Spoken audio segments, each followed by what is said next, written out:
이재명 대통령입니다. 대통령이 해외 순방 중에 이 대북 방송에 대해서 비판을 했습니다. 뭐라고 하셨는지 들어보시죠. 남측을 국가는 적대적 두 국가다. 이제는 뭐 전지 원수다. 이렇게 얘기하고 있지 않습니까?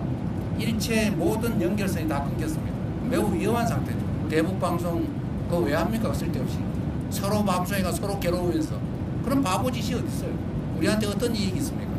요즘 세상에 인터넷 뒤집어 다 나오는데 뭔 대북 단파 방송을 합니까?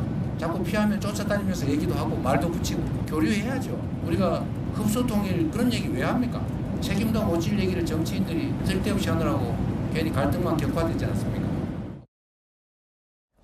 대통령의 어떤 발언의 요점은 이 남북이 너무 단절돼 있다. 그래서 남북 간에 이 통신도 주고받고 대화도 해야 하는데 이 상황이 좀 안타깝다라는 취지의 물론 발언이었으나 거론됐던 이 대북 방송, 국정원 등이 50년 이상 북한의 외부 세계의 소식을 송출해 온 겁니다. 라디오와 TV로. 제가 북한 관련 취재 오래 해왔기 때문에 이거 잘 압니다. 그게 이제 필요 없다라고 비판을 하면서 요즘 세상에 인터넷 뒤지면 다 나오는데 뭐하러 대북 단파 방송을 보내냐라고 비판한 건데 근데 북한 사람들 인터넷 못해요, 김정은 의원님. 그러니까 대통령이 그거를 모르고 이런 발언을 한 건지 그걸 모르고 저런 판단을 한 건지 이게 지금 논란이 되고 있는데 그리고 대통령이 언급했던 것처럼 이 대북 방송은 북한 체제를 비난하지 않거든요. 날씨 예보, 국제 소식, 대중문화 소식 뭐 이런 것들을 하는데 그래서 이 북한 주민들이 우리 정부가 보냈던 이 대북 방송을 듣고 외부 세계의 소식을 듣거나 날씨 일기 예보 등을 듣고 그거 듣고 탈북한 분들 많고요. 근데 왜 대통령께서 이렇게 얘기하셨을까? 이게 지금 좀 의문입니다. 어떻게 보십니까? 글쎄요. 그러니까 지금 뭐 인터넷이 대부분 안 되고 이제 이런 부분까지 세세하게 알고 하셨는지 모르겠습니다만 계속 그 지난 정권 얼마 전까지만 해도 대북 전단이니 뭐 이런 거 오물풍선이니 이런 것 때문에 우리가 여기 이 자리에서 얼마나 많이 얘기했습니까? 또 국민들의 피해도 굉장히 컸고 위험한 상황이었고요.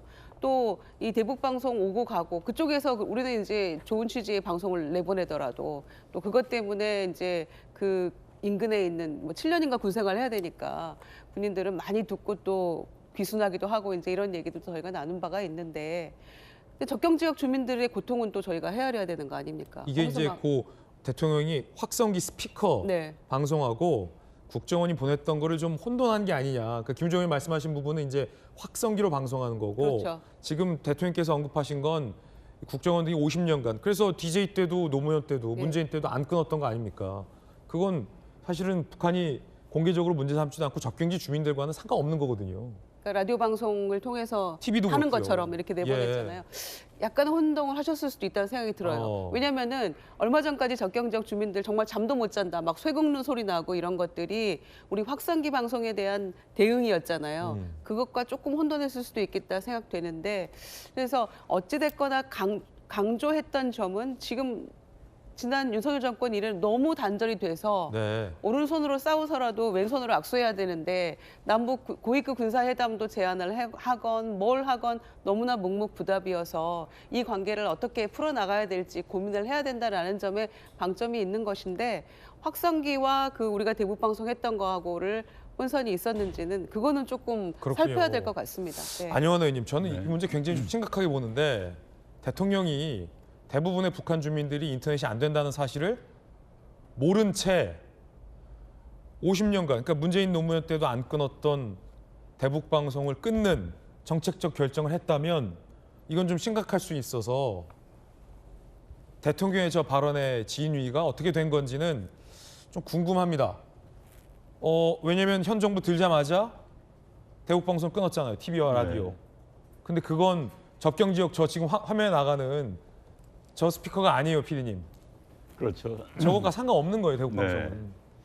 뭐 대통령의 발언에 제 말꼬리 잡을 생각 없습니다만은 대통령께서 북한인들이 뭐 방송 끊기면 인터넷 보면 되는 거 아니냐고 이야기하는데 북한에서 인터넷을 자유롭게 볼 수 있는 사람이 약 1,000명 정도밖에 안 됩니다. 그 1,000명도 연구자들이에요. 연구자들이 이제 해외 정보를 얻기 위해서 연구를 하기 위해서 인터넷이 허용되는데 그것마저도 통제를 들여다봅니다. 너 딴 거 안 봤어? 뭐 정치 관련 해외 뉴스 안 봤을 통계를 하는 거 하거든요. 북한 주민들은 99.99%가 인터넷을 할 수가 없습니다. 그래서 일부에서는 북한 주민들이 북한에 있는 외국 대사관, 뭐 스웨덴 대사관 들어가 있습니다. 근처를 핸드폰 들고 왔다 갔다 한다는 거 아니에요? 혹시 인터넷 연결될 수도 있을까 와이파이 봐서 잡힐까 봐. 네. 그래서 참 코미디 같은 일인데 저는 이번에 대통령께서 독일 총리를 만나서 물어봤답니다. 독일 총리가 먼저 이렇게 질문했어요.